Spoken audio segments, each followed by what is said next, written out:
So thanks very much for all coming along today. It's nice to have this nice small group.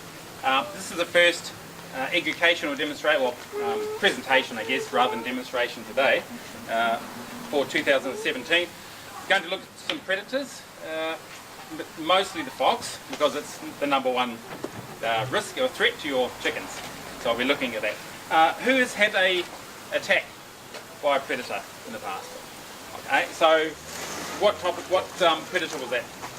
Was it fox? Fox. All foxes. Anyone had anything else? I think it was hawks. Hawks? Okay, yeah. Hawks, dogs can also attack chickens. It's another predator. I've hit, yeah. Okay, yeah. So some dogs are absolutely fine, of course.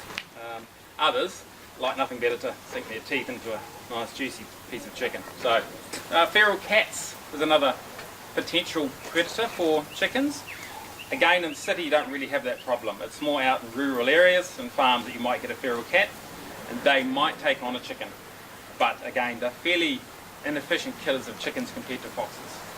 So you won't have to worry about them in suburbia with foxes, because foxes are the number one killer of chickens and the greatest concern for chicken owners. So a group of foxes is called a skulk or a leash. Foxes have whiskers on their legs and face, and that helps them to navigate. Quite apart from that, they have an exceptionally good sense of smell, and that really much better than a dog. So you need to be aware of that when you're later on when we look at traps and trying to stop foxes. You have to be very aware of just how good their sense of smell is. Number 3, foxes are generally solitary animals. They don't hunt in packs like dogs do. They're quite happy to do their own thing. Although if you see one fox, there's normally 2 or 3 lurking around, but they won't actually work together in a pack. The fox eyes will glow green rather than the orange or red of a cat. And lastly, a male is called a dog fox, and the female is called a vixen. Alright, so just a couple of fun facts. My wife happened to be up the other day.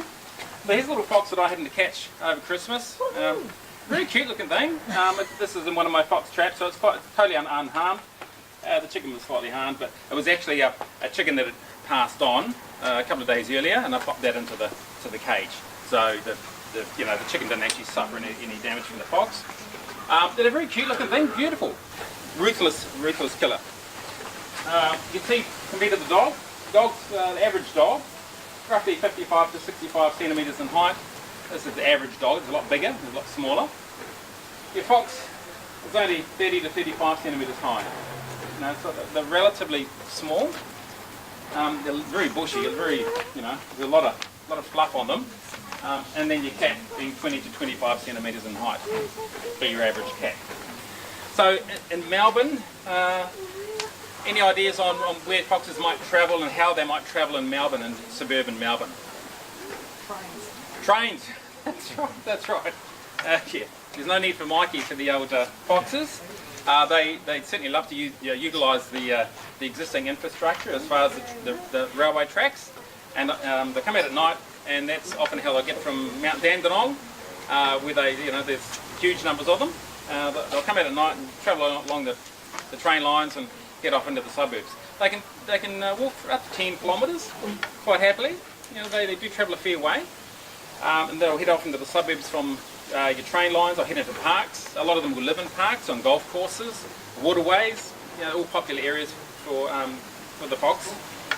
So you have to watch out if your property backs onto a park or a large sort of wetland or area.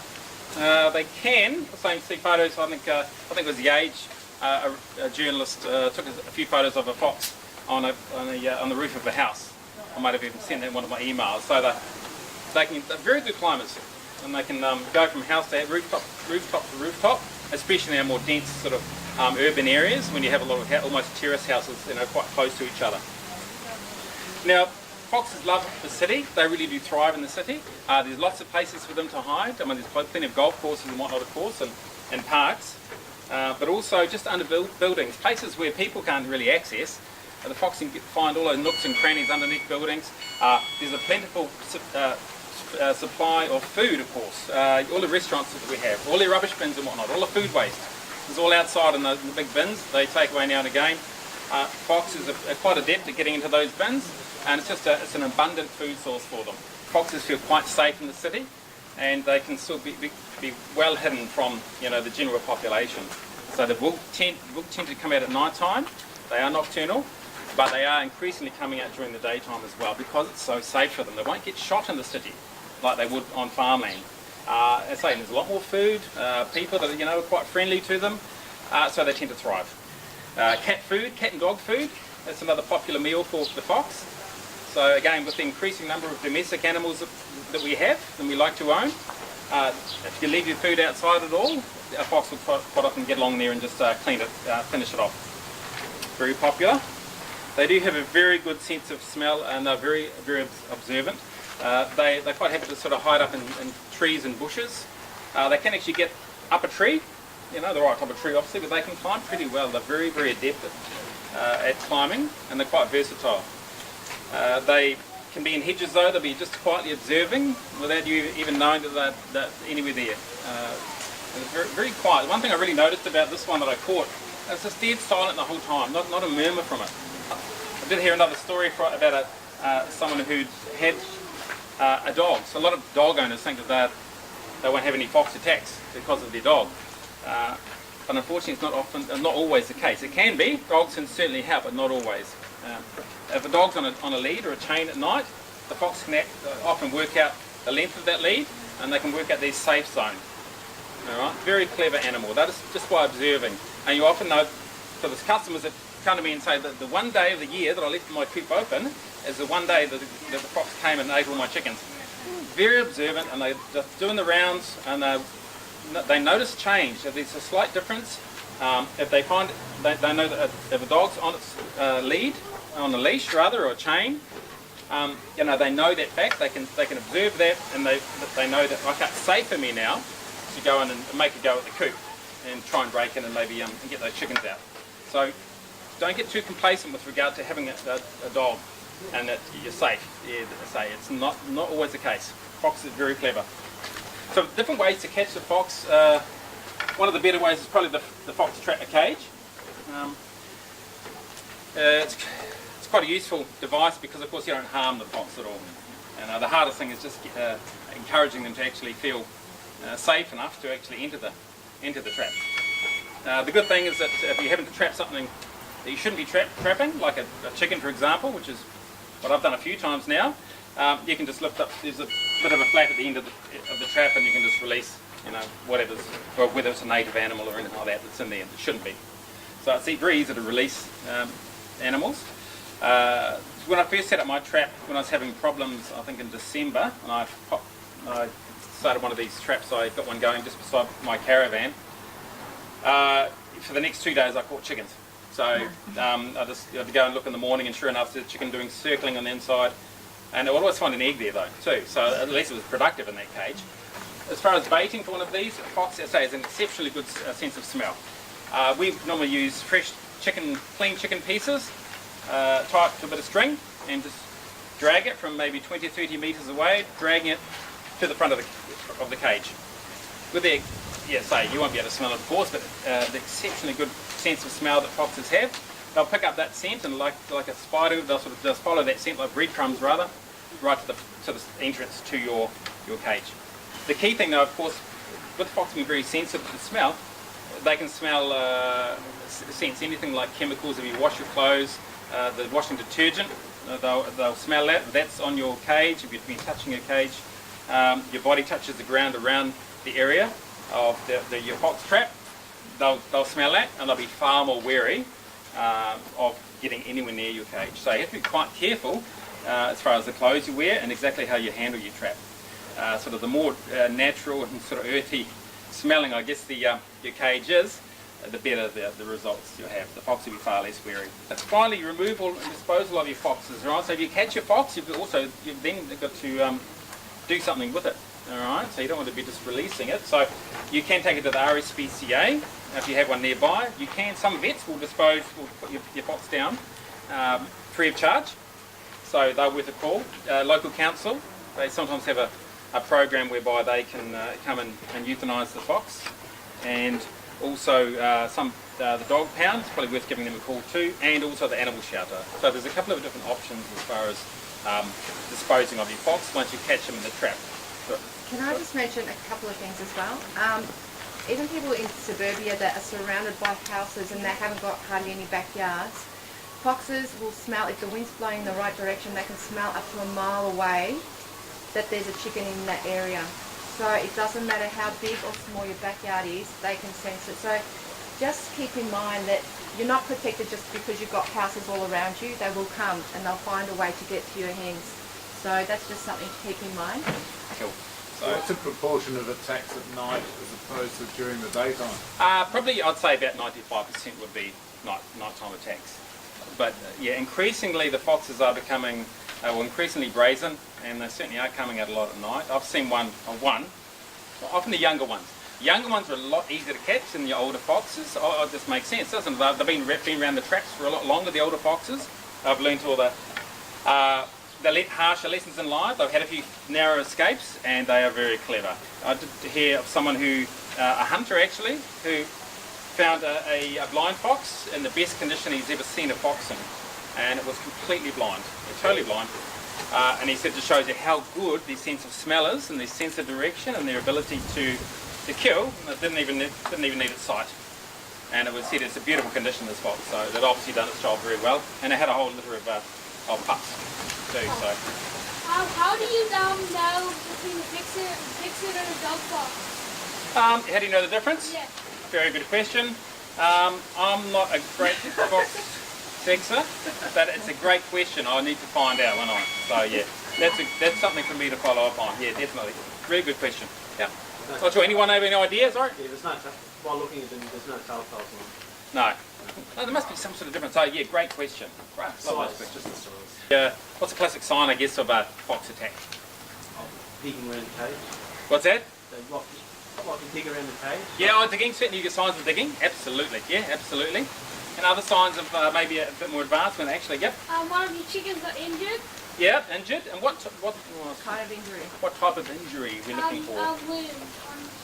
Because our chickens, one of the chickens got bitten by a fox. Did it? Yeah. And died. Oh, good. Yeah, some do. You'd be surprised at how the chickens can actually rebound after some nasty attacks. They can come good again. It's surprising. Yeah. But it does depend. Yeah. But sorry. Headless. Headless. The headless chicken is the classic fox sign. And again, I have a lot of people coming and saying, it must have been a dog or a cat or something that took it, but all these heads lying around. No, and so that's straight. As soon as I say heads lying around, that's a fox. Absolutely, 100% fox. They are very sharp teeth, and they get into a bit of a frenzy, and they just snap away, and all the heads are lying around. So that's a classic fox sign. It's not a dog or a cat, definitely. Yes. What if you have like the headless chicken, but it's not there? What's that? If the body's gone, the head's No, the head's gone, but the body's... Yeah, that's right. So it's certainly a fox attack again, and sometimes they've decided to take their head away. So yes, there wouldn't be much meat on a head, would there really? You wouldn't think so, but yeah. But the headless chicken, when it's separated, it's a clear fox sign. No other animal that I know will do that. So, yep. I just figured they might like just the blood and that of the chicken or something. That's why. They like the soft organs as a rule, and that's why with lambs and things too. They're a nasty thing, but they do like softer organs. Yeah, so your mesh really needs to be sort of a half a centimetre square, I guess, really, ideally. They can, because any little part, even if the chicken, one of the little toenails just goes down below, they can latch onto anything, so, I know, so any elevated coops, you have to be a little bit careful. Ideally, you'd have a manure tray or something under that coop area, so that the manure just falls through the mesh and then onto the tray underneath, and the fox can't ever get, it's got a big plastic or metal tray that it'll hit against. But mesh, when there's a gap to the ground, yeah, be a little bit careful of that, definitely. And so we'll go and have a look now. Just one or two options, ideas to reinforce to make sure your coop is as safe as possible. And also we'll have a little look at the trap. And okay, any questions at this stage? Anything else? All right, well we'll head over to the coop area there for those who would like to. And I'm just going to explain a few things about stopping your foxes from getting into your coop. Okay, so this is a fully enclosed coop. So that's one way of obviously keeping the foxes out. If you've got a full enclosed, I sort of recommend it really because of course You won't have your wild birds coming in too. If you have an open roof, you'll get those, the pigeons and sparrows and whatnot coming in, and they'll of course bring in your worms, your parasites, and your lice and whatnot. So keeping them out of there is a good idea. Ideally, of course, you'd still give them access to a larger area. Yeah, you want them getting out in the grass and doing a bit of free ranging too. So that's always good. For those with larger properties, it's probably a great idea to have a fully enclosed coop, but then have the larger range area during the day. The key thing is that you will need to make sure that you do have your fencing as appropriate, so that they're not going to, because of the increasingly brazen attacks, you say do not want a fox just deciding to come out during the day, and if they can easily get over your fence or dig under your fence and access your chickens. So just be mindful of that. The coop, to protect your fox from climbing, if it's open at the top, right, a fox will climb up here no problem at all. Yeah, they're pretty adept climbers. So to avoid that, yeah, the one way is you could have a floppy top. Alright, anything that's floppy, you have a bit of mesh that's coming up here. As it climbs up, it'll go on that, it'll just fall back. Alright, so sort of floppy tops to fences are a really good idea, because the fox cannot get over them. It's pretty much impossible for a fox to get over, because it will just flop back, so you can't get any purchase. On the floor, so a lot of people will bury the mesh down, or what do we, maybe 150, 200 millimeters. They'll bury it all right around the perimeter of your coop. Bury it down. That's one option, all right, because the fox will start digging and it will probably give up fairly quickly. So that's one option, and we also have that on our barn. It's dug in around the edges. Another option, though, a bit simpler, is just to put your mesh, as you can see here. This is far too wide, far more than what you really need. About 200 is all you need for your mesh right around the perimeter, just going directly out from the edge of your coop. Now, a fox would tend to dig as close to the edge of the coop as possible. They won't take a few steps back and start digging. They're going to dig right here, right on the edge. So they don't think about going back. So if you have it about 200 millimeters back so far, you're probably fine. All right. If you have particularly soft ground, I would possibly extend it to maybe 250 millimeters, just for a bit of insurance. But this way, the grass grows through the mesh. It's just pegged down with some, plastic sort of pins for holding. I think it's weed mat down from Bunnings. But you can just mow the lawns as usual over the top, and the grass will just grow through. So that's a good thing about that. And of course, the chickens in here have been doing a bit of digging through the wood shavings, but they can actually dig into. Some people like them to be able to dig around a little bit and get into the dirt and have a bit of a dust bathe inside their coop. So they can still do that, rather than having a complete mesh floor. So, which is quite common, and nothing wrong with that, but it will stop the foxes from being able to get under. But some people just, it doesn't take long for them to mow the grass, and some people prefer them just to be able to dig a little bit in there. All right, so those are different options for actually securing your coop for getting in, but really it's total enclosure is sort of the best, and then you just have to worry about your fencing when it comes to letting them out during the day to free range.